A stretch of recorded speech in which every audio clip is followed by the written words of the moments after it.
जब हम खेत की मेड़ पर खड़े होकर अपनी लहलहाती फसल को देखते हैं तो मन में एक सुकून होता है। लेकिन क्या आपने कभी उस खामोश मेहनत को महसूस किया है जो उस वक्त पौधे के भीतर चल रही होती है? बाहर से शांत दिखने वाला वह पौधा अंदर से एक बहुत ही व्यस्त फैक्ट्री है। एक ऐसी फैक्ट्री जिसमें हजारों मशीनें एक साथ काम कर रही हैं, जहां पाइपलाइनें बिछी हैं, जहां रसायनों का आदान प्रदान हो रहा है और जहां सूरज की रोशनी को पकड़कर उसे अनाज में बदला जा रहा है। हम अक्सर बाजार से महंगी खाद, टॉनिक और ग्रोथ प्रमोटर खरीद कर लाते हैं। हमें लगता है कि पौधे की ताकत उस बोरी में बंद है, लेकिन यह आधा सच है।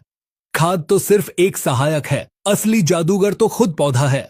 अगर हम यह समझ जाएं कि पौधा अपना भोजन कैसे बनाता है, वह कैसे सांस लेता है और कैसे मिट्टी से तत्वों को उठाकर दाने में भरता है, तो यकीन मानिए आप अपनी खेती का खर्च आधा कर सकते हैं और पैदावार दोगुनी। आज के इस वीडियो में हम खेती के सबसे गहरे विज्ञान में गोता लगाएंगे। हम बात करेंगे उस प्रक्रिया की जिसे दुनिया प्रकाश संश्लेषण कहती है। यह केवल एक किताबी शब्द है नहीं है, यह वह प्रक्रिया है जिस पर पूरी दुनिया का पेट भरता है। आइए इस अद्भुत सफर की शुरुआत करते हैं।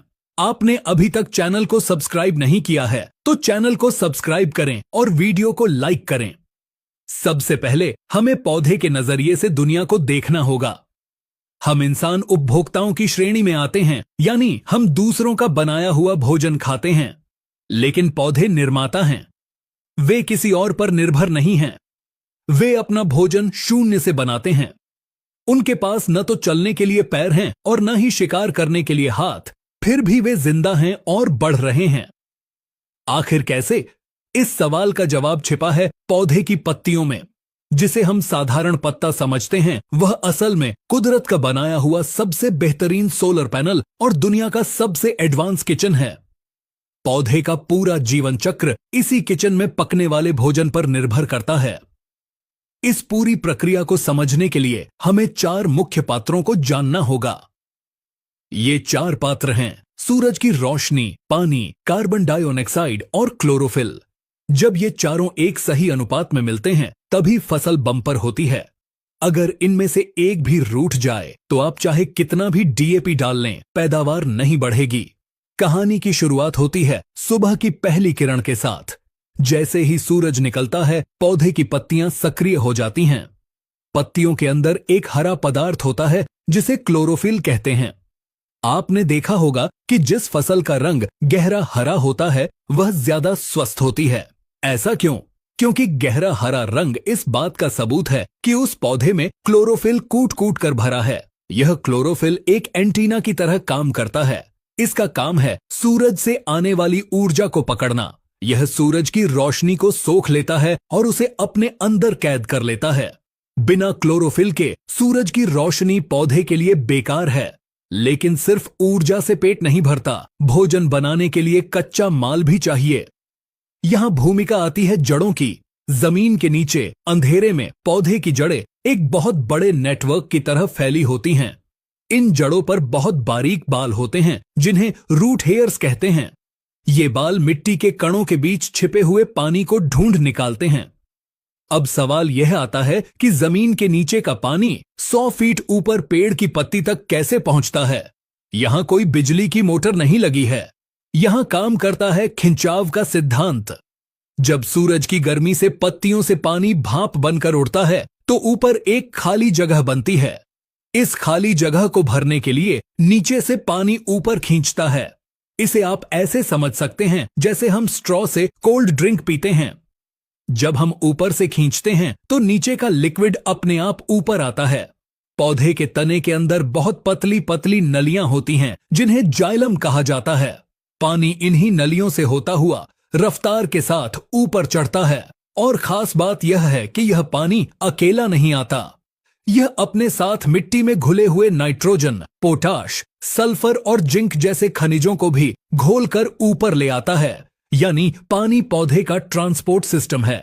अब पत्ती के पास सूरज की ऊर्जा भी है और पानी भी, लेकिन भोजन बनाने के लिए एक और खास चीज चाहिए और वह है कार्बन डाइऑक्साइड। यह वही गैस है जिसे हम इंसान बेकार समझकर सांस के जरिए बाहर छोड़ते हैं, लेकिन पौधों के लिए यह गैस अमृत है। पौधे की पत्तियों के नीचे लाखों सूक्ष्म छिद्र होते हैं जिन्हें रंध्र या स्टोमेटा कहते हैं। ये रंध्र पौधे की नाक हैं। दिन के समय जब धूप होती है तो ये रंध्र खुल जाते हैं और हवा से कार्बन डाइऑक्साइड को अंदर खींच लेते हैं। अब किचन में सारा सामान आ चुका है, पानी, कार्बन डाइऑक्साइड और सूरज की ऊर्जा। अब क्लोरोफिल अपना कमाल दिखाता है। सूरज की ऊर्जा का इस्तेमाल करके क्लोरोफिल पानी के अणुओं को तोड़ देता है। यह एक बहुत बड़ा रासायनिक विस्फोट है जो पत्ती के अंदर होता है, लेकिन हमें सुनाई नहीं देता। पानी के टूटने से ऑक्सीजन गैस निकलती है जिसे पौधा तुरंत रंध्रों के जरिए बाहर फेंक देता है। यही वो ऑक्सीजन है जिससे हम जिंदा हैं। और जो हाइड्रोजन बचती है उसे कार्बन डाइऑक्साइड के साथ मिलाकर एक नया पदार्थ बनाया जाता है जिसे ग्लूकोज कहते हैं। सरल भाषा में कहें तो ग्लूकोज पौधों की चीनी है। यही वह असली कमाई है जो पौधे ने दिन भर मेहनत करके बनाई है। इसी ग्लूकोज को खाकर पौधा बढ़ता है, इसी से तना मोटा होता है और इसी से फल में मिठास आती है। अब यहां एक बहुत बड़ा पेंच है जिसे समझना हर किसान के लिए जरूरी है। अक्सर हम देखते हैं कि हम खेत में खाद तो बहुत डालते हैं, लेकिन फसल फिर भी पीली रहती है या बढ़ती नहीं है। इसका कारण क्या है? इसका कारण यह है कि हम पौधे को सिर्फ कच्चा माल दे रहे हैं, लेकिन उसकी मशीनरी खराब है। आइए समझते हैं कि अलग अलग खाद इस प्रक्रिया में कहां काम आती है। सबसे पहले नाइट्रोजन। नाइट्रोजन का काम है पौधे के शरीर को बनाना और क्लोरोफिल का निर्माण करना। अगर नाइट्रोजन कम होगा तो पत्तियां पीली पड़ जाएंगी। अगर पत्तियां पीली हैं तो इसका मतलब है कि सोलर पैनल खराब हो गए हैं, और अगर सोलर पैनल खराब हैं तो सूरज की ऊर्जा बेकार चली जाएगी। इसलिए नाइट्रोजन जरूरी है ताकि किचन बड़ा और मजबूत बने। दूसरा है फास्फोरस। वैज्ञानिकों ने पाया है कि जब पत्ती में भोजन बन जाता है तो उस भोजन को ऊर्जा में बदलने के लिए फास्फोरस की जरूरत पड़ती है। फास्फोरस पौधे की बैटरी है। भोजन बनना एक बात है, लेकिन उस भोजन से ताकत हासिल करना दूसरी बात है। बिना फास्फोरस के पौधा भोजन तो बना लेगा, लेकिन वह उस भोजन को पचा नहीं पाएगा और कमजोर रह जाएगा। तीसरा और सबसे महत्वपूर्ण तत्व है पोटाश। पोटाश को पौधे का ट्रैफिक पुलिस या मैनेजर कहा जाता है। याद है हमने पत्तियों में उन छेदों की बात की थी जो हवा खींचते हैं। उन छेदों को कब खोलना है और कब बंद करना है, यह कंट्रोल पोटाश के हाथ में होता है। अगर पौधे में पोटाश की कमी है तो पत्तियां मुरझा जाएंगी, छेद बंद हो जाएंगे और पौधा हवा नहीं ले पाएगा। इसके अलावा पत्तियों में जो चीनी या ग्लूकोज बना है उसे वहां से उठाकर फलों तक ले जाने का काम पोटाश ही करता है। अगर दाना भरते समय पोटाश कम हो जाए तो पत्ती में तो भोजन रखा रह जाएगा, लेकिन वह दाने तक नहीं पहुंचेगा और आपका दाना पिचका हुआ और हल्का रह जाएगा। अब बात करते हैं उस तत्व की जिसे अक्सर हम नजरअंदाज कर देते हैं, मैग्नीशियम। क्लोरोफिल के अणु की संरचना अगर आप देखेंगे तो उसके बिल्कुल बीच में मैग्नीशियम बैठा होता है। जैसे हमारे खून में हीमोग्लोबिन के लिए लोहा जरूरी है, वैसे ही पौधे के हरे रंग के लिए मैग्नीशियम जरूरी है। अगर खेत में मैग्नीशियम की कमी है तो पौधा कभी भी गहरा हरा नहीं हो सकता। वह पीला ही रहेगा चाहे आप कितना भी यूरिया डाल लें। इसलिए मैग्नीशियम को प्रकाश संश्लेषण का पावर हाउस कहा जाता है। इसके अलावा सूक्ष्म पोषक तत्वों का भी अपना रोल है। जैसे जिंक, यह पौधे में हार्मोन बनाने में मदद करता है जिससे पत्तियां चौड़ी होती हैं।